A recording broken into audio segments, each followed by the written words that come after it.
So when the creator goes into their TikTok studio and they go to work with artists, they'll be able to see which campaigns are available for them to participate in, and then they'll be rewarded or they'll be paid according to the performance of their video. So looking at engagement metrics such as views, likes, and shares. No, you don't need an HD camera. No, you don't necessarily need external lighting sources. No, you don't necessarily need expensive editing tools to create content. And so I think there we really had an impact in democratizing content creation. The way that content is consumed or distributed on TikTok is based on a content graph versus a social graph. So in order for your content to be successful on TikTok, that is not determined or dictated by the number of followers you have, but rather the value of your content.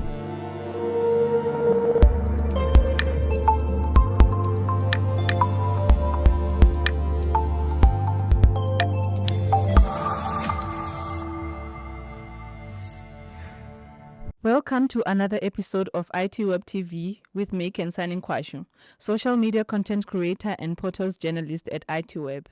TikTok is experiencing a significant growth in sub-Saharan Africa with increasing user engagement and growing creative economy.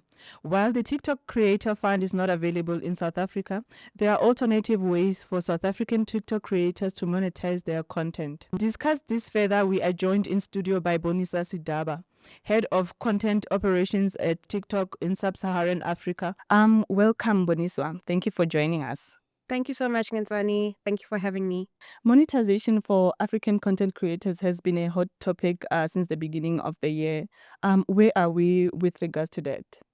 Thank you for that question. So we have had a number of initiatives where we've invited creators as well as journalists and government stakeholders to talk about the monetization features and tools that we have.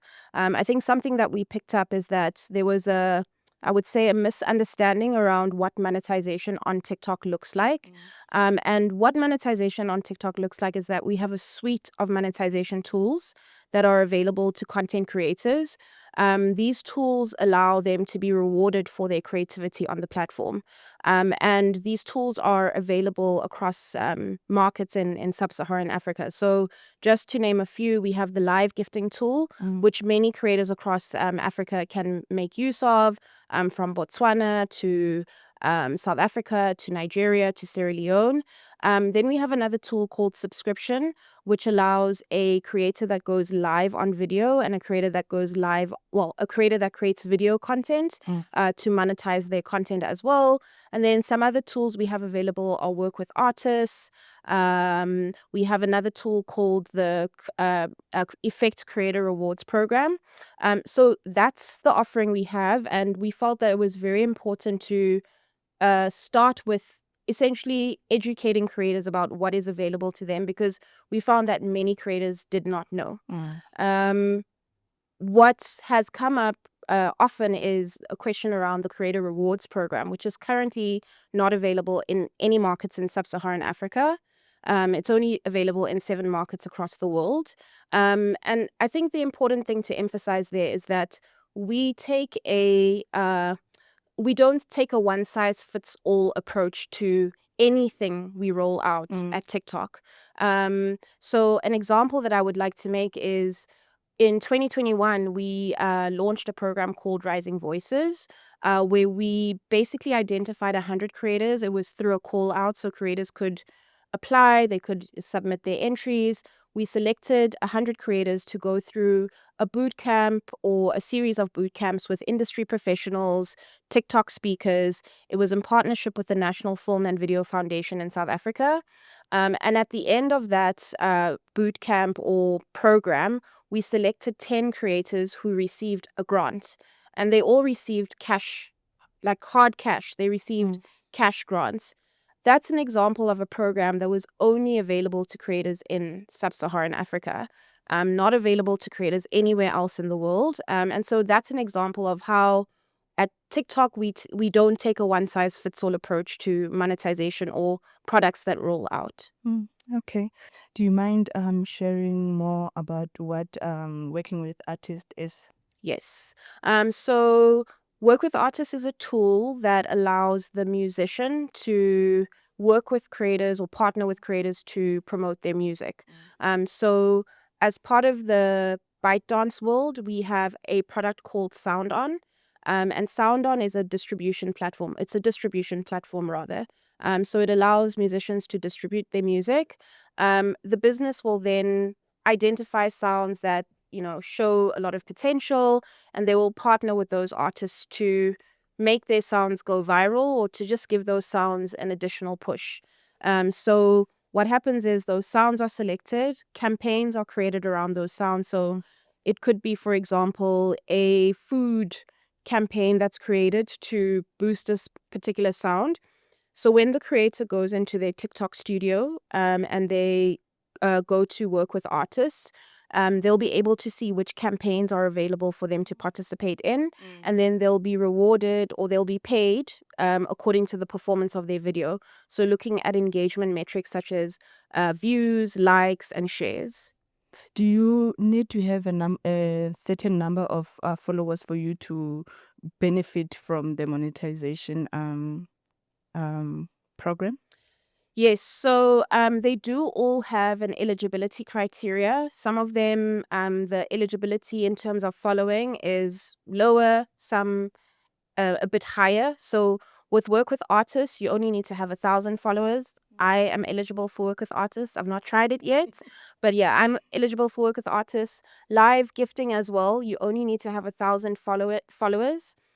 Subscription is twofold. So because you can be a live subscription creator or a video subscription creator, if you're a live creator and you want to make use of the subscription monetization feature, you need to have 1,000 followers and you need to have gone live for 30 minutes in the last calendar month. If you are a short video creator, you need to have 10,000 followers and you need to have accumulated 100,000 views in the last calendar month. So the eligibility criteria are varying. So following is usually what we look at. We also want to understand if the creator has violated any of our terms of service or our community guidelines. And then, things like, have you gone live in the last calendar month, or how many video views have you generated? But yeah, for as little as 1,000 followers, you are eligible for Work with Artists and live gifting. Okay. How do you collaborate with content creators, moderators, and local stakeholders to ensure that the content operations align with TikTok's global vision while maintaining local needs? So I'll speak on how we've collaborated with content creators to support the work that moderators do. So we have a program that's called Safer Together. Safer Together is a program that aims to educate the user on TikTok about our safety tools and features. So what we do is we work with creators to create content around these features.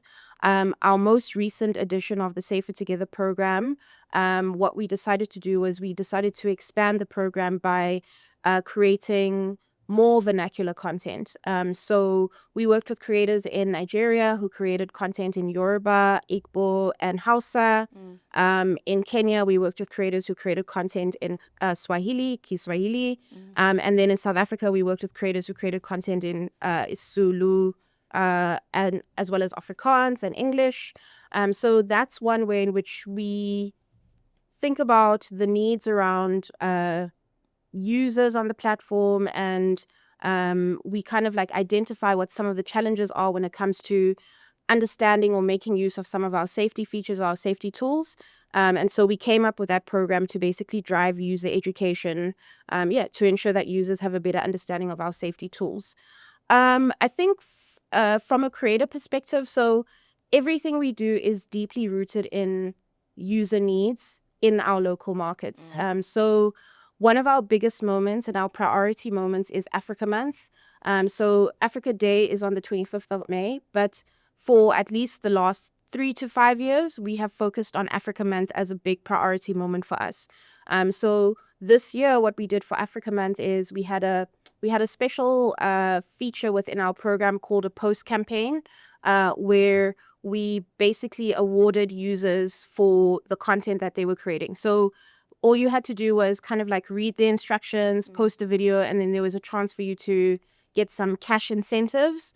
So that was an initiative that we launched as part of Africa Month. In that moment, we highlighted African movies, we highlighted African foods, we highlighted African sports. So I think that's a really good example of how our strategy is local first. And then, of course, when there are global moments that make sense for our markets, and the way that we determine whether they make sense is by looking at the data. And I think one example I can use is the Olympics last year. So for the Olympics last year, we had a multifaceted program where we worked with some of our publisher partners. So I'll mention the partner here. So we worked with Supersport, and we paired Supersport up with a creator. First name is Mobile. So she went to Paris, and she was the Supersport face for that week. Then we invited other creators to go to the Olympics as well to create content around the moment. So that's an example of where a moment is kind of like globally appealing, but we understand that it's also appealing locally. And so we definitely implement that moment here. I think another moment I can refer to is Ramadan, which is a global moment as well. We've got a big portion of users in East Africa, West Africa as well, and even here in South Africa that enjoy content around Ramadan and even partake in the Ramadan festivities. So that's another big moment for us that we adopt locally because we understand that there is resonance locally. Okay. How do you see the local social media landscape evolving in sub-Saharan Africa, and how is TikTok positioning itself to meet the changing needs of users in the region? So I think one of the biggest things we've noticed is, and one of the biggest areas where we've had a big part to play as TikTok is we've definitely revolutionized content creation, and we've played a part in democratizing content creation, or content creation as a business. So examples of how we've done that. So when TikTok launched, it was an app that allowed anyone to become a creator. And the reason for that is because it's an app that everything is in the app. So if you want to shoot the video, you can shoot it on TikTok. If you want to edit the video, you can edit it on TikTok. So we actually saw a lot of TikTok first creators emerge from the platform, because what we did there is we basically told the creator that, no, you don't need an HD camera. No, you don't necessarily need external lighting sources. No, you don't necessarily need expensive editing tools to create content. And so I think there we really had an impact in democratizing content creation. I think from the user or consumer's perspective, one of the things that we've noticed that is quite distinct about TikTok is content discovery.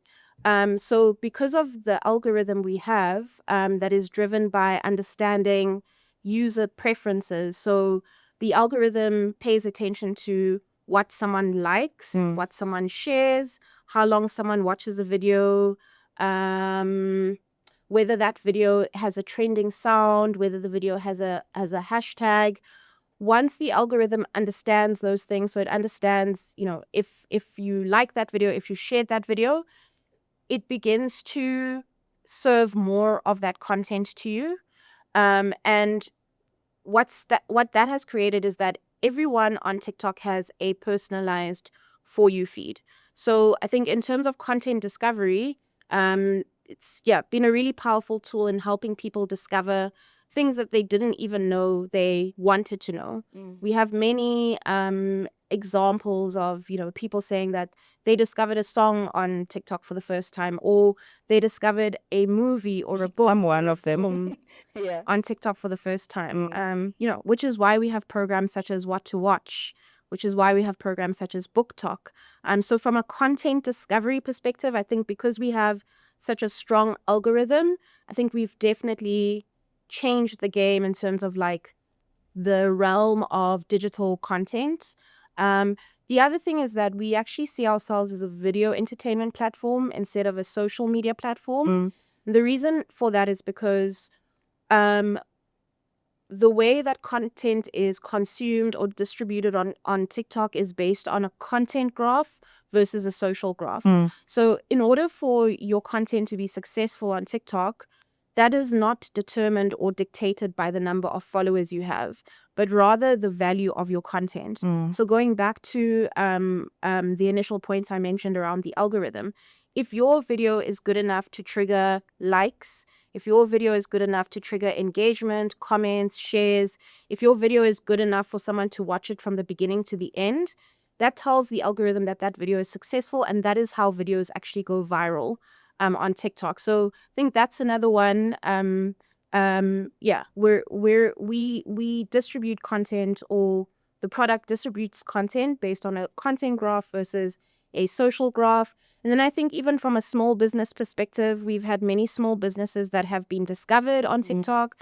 We've got the example of Tol Tema from she's a South African businesswoman who used TikTok to basically show users about her journey of like packing boxes, etc. And her story that she's told us is that drove her to actually open a physical store. We've got an example of another creator called Kayla Kim K, who used TikTok to basically taste foods from different countries. And because of what she was experiencing, the engagement she was experiencing on TikTok, she was driven to launch a hair care brand called Afro Cool. Then we've got other creators that have really benefited from the product or the TikTok as a product. So we have Charity Kezi from Nigeria. So Charity used her TikTok to basically dispel myths about Africa. So she'll make jokes like, "Oh, I'm standing under a tree today because I'm waiting for power supply, etc." Charity has gone on to meet global leaders. She attended Davos.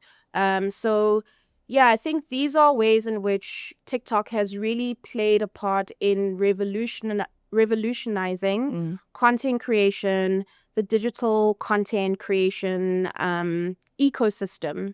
Those are just a few examples. Okay. I think now I want to be a TikToker.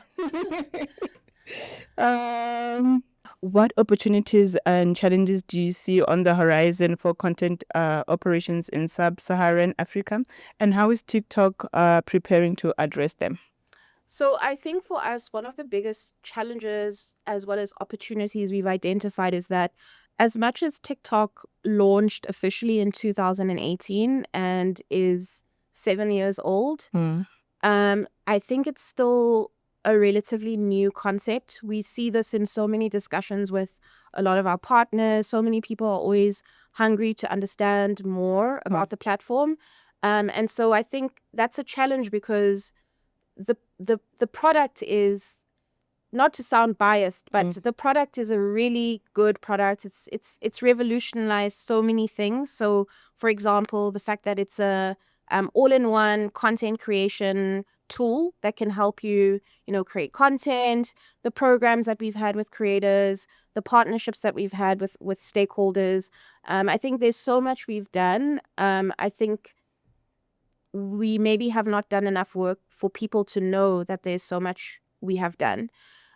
We also have products that help creators become better content creators. So we have a tool, or we have a feature called Creator Academy. The Creator Academy resource is both in the TikTok app, and it's a standalone like web link that you can visit. That's an all-in-one kind of like go-to guide as to how you can excel as a content creator on TikTok. And again, many creators don't know about this. So I think the lack of knowledge about TikTok is, I think, one of our biggest challenges, but it's also a big opportunity for us to invest more in education and to make sure that people know about what TikTok has to offer. Is the academy free, or is Yep, there a fee it's that? free. Oh, It's okay. free. That's good. That's good. Can you share any success stories or initiatives that you have led or been part of that have positively impacted the TikTok community in the region? Okay, yes. So I'll start off with the program that we launched about 2 years ago, called the African Innovators Program. And the idea when we launched African Innovators was to put a spotlight on African innovators or creatives. So the first year we partnered with Moalola Ogunlesi, a Nigerian-born fashion designer. She was showing at Paris Fashion Week for the first time. And we partnered with them to do a live stream of that fashion show. And we worked with creators in the UK to attend her fashion show and to basically take users on that journey to see what that fashion show looked like apart from the live. The second year, we partnered with a creator. His name is Dan Brown, the artist, and his real name is Dan Brown. He's an animator. So what we did is we ran some data to try to understand which categories were doing well and which categories showed potential. One of the things that we've always seen, and is still true today, is that animation is actually a popular category, both in terms of the number of creators that are actually creating animation, as well as consumers that are consuming animation. So we identified Dan Brown, and we basically we paired him up with an agency to come up with a completely new story. He worked with the agency to script write, to direct, to basically support him with that whole creative process. And then what we did is we amplified that on TikTok, and there was some financial remuneration for his work. And it was called 3024. That's the name of the animation. So that's the first. That's one of the first times we have selected a creator. We've basically commissioned a creator to come up with a whole concept. We supported the creation journey, and then we amplified that on TikTok to celebrate the work. So that's one example. Another example is the African All Stars vodcast. So the African All Stars project started off as a project where creators would be spotlighted for their content or how much engagement they were driving on the platform. Earlier this year, we launched African All Stars, which is now a vodcast, which basically spotlights creators who are telling us about how they've become successful or how they've leveraged TikTok on their creation journeys. Yeah, I think those are just a few. And then there's so many other initiatives. At the start of this year, we had a digital safety summit in Cape Town. Last year, we had a digital safety summit in Kenya, Nairobi.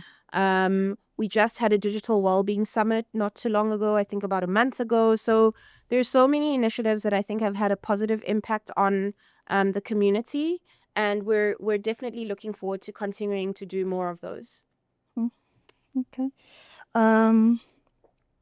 And what role do you see TikTok playing in shaping the creative industry in the region, and particularly for emerging creators? Yeah, so I think definitely for if you're a creator that's starting out, I would definitely recommend trying TikTok.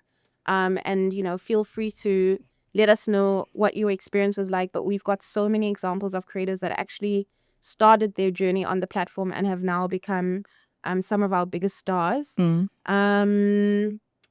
Small businesses, I did mention earlier as well. I think for small businesses, I think the biggest benefit for them is the fact that TikTok is such a good discovery tool, both because we have so many different content types or so many different offerings on the platform that as a user, whatever you're looking for, it's most likely on the platform and it's most likely available on the platform. But from a discovery perspective, because of the power of our algorithm, because it's so strong and because it's so good at understanding user needs, that's how so much content or so many ideas or even new businesses are discovered. I think I want to use the story of the Stanley Cup. So what happened with the Stanley Cup is that a user basically posted a video of a Stanley Cup that survived a fire. Their car basically was set alight, and the Stanley Cup was the thing that remained. And this user posted that video. And what ended up happening is that the Stanley team saw that video, and that drove so much virality and that drove so many sales that we now pretty much all have a Stanley or a version of a Stanley Cup. It really did start on TikTok. So I think from a small business perspective, I think that's how small businesses are going to benefit. Can you discuss the partnership or collaboration that TikTok has established with local organizations or government to promote digital literacy, safety, or other social causes? For sure. So for the elections, we partnered with the Independent Electoral Commission. So we partnered with them to basically have a hub on TikTok. And this hub was essentially the go-to destination for any information that users needed to access to understand about like voting dates, to understand about registration dates as well. So that's one example. Our Safer Together initiative, our safety initiative, we've partnered with various government stakeholders as well as NGOs. We partnered with the African Union on some initiatives going as far back as 2021. So we partnered with the African Union on Africa Day, actually. I think it was 2020. And more recently, we partnered with the African Union on a user education program. And yeah, those are just a few examples. Okay. How does TikTok support the growth and development of its creator community in the region, and what resources are available to them? So we've got this program called Level Up Africa. So Level Up Africa is our offering to creators. It's a creator education focused program. This program has many programs that sit within it. So for example, we've just recently, 3 months ago, launched a program that aims to educate and train 3,000 creators by the end of 2025. What that program entails is the creator will be firstly identified. We'll ask the creator if they're interested in joining. We'll tell them what the benefits of the program are. Once they say yes, they are then invited to monthly masterclasses with TikTok experts and industry experts. They're also invited to a channel where they get weekly updates, if not daily, on content creation tips, what's trending on the platform so that they can better leverage the platform. And we'll be actively working with these creators to create programs where we can connect them to brands, to create more monetization opportunities for them. And we'll identify some creators that we can invite to our creator education days, as well as our TikTok awards. The larger program, though, is a program that does exactly that. So every quarter, every 3 months, we have at least minimum 2 virtual masterclasses where we basically share tips with creators on content creation. So, for example, in June, we're in July now. In June, we had 2 masterclasses. So we had a film and TV masterclass, and we had an automotive masterclass. And those masterclasses are essentially to take creators through the journey of, okay, if you're an automotive creator, this is how you should be creating content. These are the tips and tricks you can use to grow. So that's an example of our virtual masterclasses. Then we have our creator education days. So we have our creator education days coming up in September. We invite creators to those to do exactly the same thing. Share with them tips and tricks on how to excel on TikTok.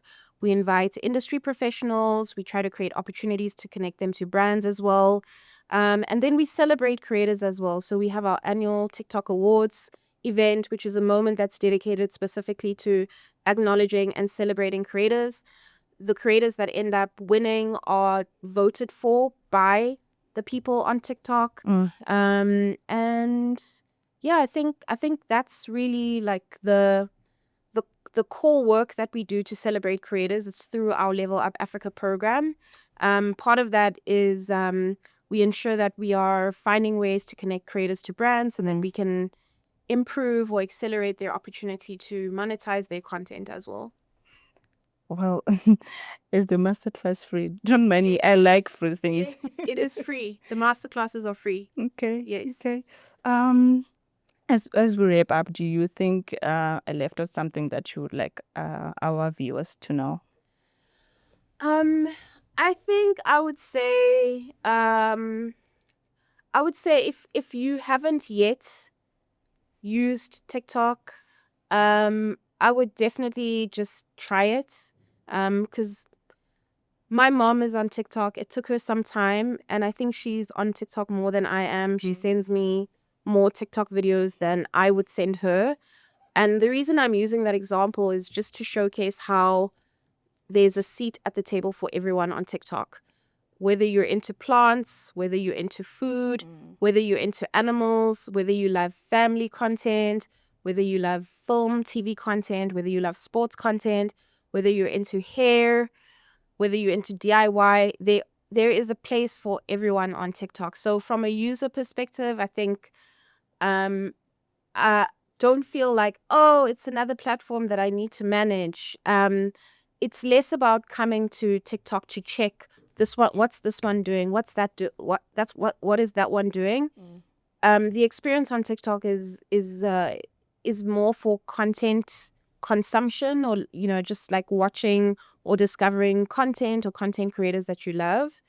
I think for creators, if you've not yet tried using TikTok, I would encourage you to try it and see how you use the platform, or see if it makes sense for what you want to achieve in terms of content creation. The other big tip that I want to leave behind for creators is spend some time in your TikTok studio. TikTok studio almost feels like it's a completely different world. Um, so in order to find TikTok studio, you'd need to click on your profile. And then if you're on your profile page, there's 3 lines at the top of the profile. Click on those, and then you'll see a pop-up and you click on TikTok studio. So TikTok studio is where you'll see Creator Academy. So those educational resources that I spoke of. The monetization center is in there as well. So if you go to the monetization center, that's how you can see what you're eligible and non-eligible for. You can see what you've earned, what your viewers have rewarded you. So that's where you can see how many pennies or coins are in your wallets. So yeah, I definitely recommend making better use of TikTok Studio, as well as the Creator Search Insights. Creator Search Insights is a perfect tool if you feel like you've had a little bit of a creative block and you don't know what your next piece of content is going to be. It gives you tips, and it tells you what people on TikTok are watching and where there's a lack of content. So yeah, great tool to kind of like help you keep fueling that content calendar. Okay.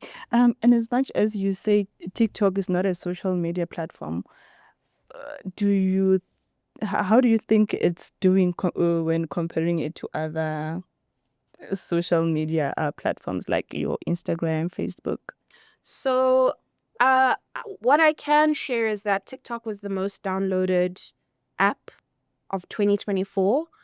So I think what we've seen there from a growth perspective is that there are still people that haven't yet come across TikTok and that are downloading TikTok. And so yeah, I think if we're looking at TikTok's performance, we can see that it's still growing. And yeah, last year 2024 it was the most downloaded app. So I think that speaks volume. Oh wow, that was, I don't know. I feel like I learned a lot. After this, I just want to be a TikToker. Me too. Thank you for joining us. It was lovely having you in our studio. Um, I feel like a lot of people will also want to start being on TikTok because of the information that you shared. Thank you very much. Thank you. For this and more, please subscribe to ITWeb TV.